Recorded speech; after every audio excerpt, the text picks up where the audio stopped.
Hər vaxtınız xeyir olsun. Bugün sizlər üçün trigonometrik funksiyalara aid maraqlı suala baxırıq.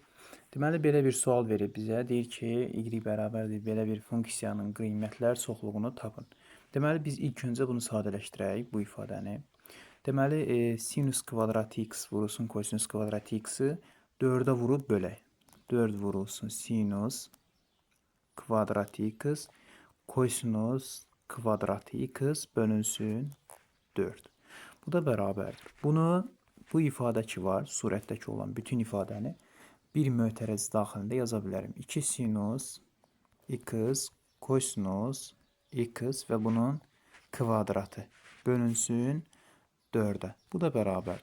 Bu ifadə bizə tanışdır. Təbii ki, sinus 2x-in asışıdır. Sinus 2x və kvadrat da olduğu üçün getdim, atdım birbaşa kvadratı bura. Bölünsün 4.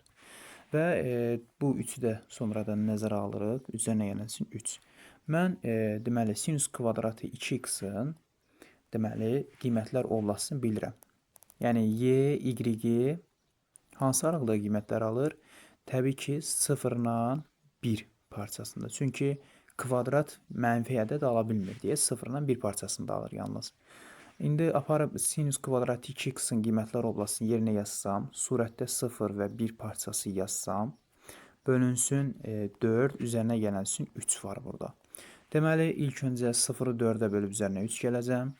Deməli, 0-ı 4-ə böləndə 0, üzərinə 3 gələndə 3, parça işarəsi təbii ki, və 1-i 4-ə böləcəm sonra, 1-i 4-ə böləndə 4-də 1, üzərinə 3 gələndə 3 tam 4-də 1. Yəni, bizim qiymətlər oblastımız 3 və 3 tam 4-də 1 parçasında oldu. Cavab A variantıdır.